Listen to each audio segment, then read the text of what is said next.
As immigration and the border emerge as key issues driving the 2024 presidential election, there is one person who could have major influence on either candidate. That is the president of Mexico, Manuel López Obrador, widely known as AMLO. He spoke about his efforts to address migration with 60 Minutes. Everybody thinks you have the power in this moment to slow down migration. Do you plan to? We do, and want to continue doing it. But we do want for the root causes to be attended to, for them to be seriously looked at. If they don't do the things that you've said need to be done, then what? The flow of migrants will continue. And CBS News immigration and politics reporter Camilo Montoya-Galvez is here with us now to discuss. Camilo, how have President Biden and former President Trump worked with Mexico to slow down immigration?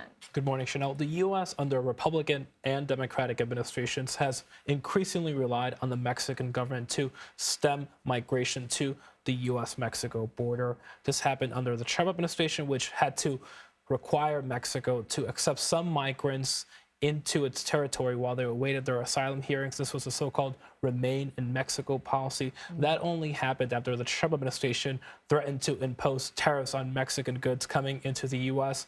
That has continued under the Biden administration. Just in December, when illegal crossings along the border soared to record levels, the Biden administration sent top officials, including Homeland Security Secretary Alejandro Mayorkas, to Mexico City to convince Mexico, rather, to do more. And after that, we did see the Mexican National Guard arrest more migrants and the Mexican government deport more migrants, and the numbers did decrease. So this has continued to be the status quo for some time. Okay, and you spoke with U.S. Border Patrol Chief Jason Owens about smugglers helping migrants into the U.S. Let's take a listen.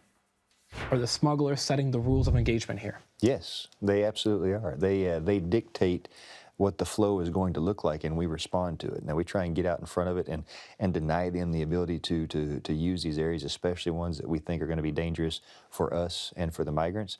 But at the end of the day, there's over 1,900 miles of border with Mexico. Now, when you talk about 20,000 Border Patrol agents, that sounds like a lot. But when you multiply that by 24 hours a day, 7 days a week, across the entirety of the year, that number starts to dwindle very fast. So, Camilo, how is this working, and what's the big concern here for the U.S.?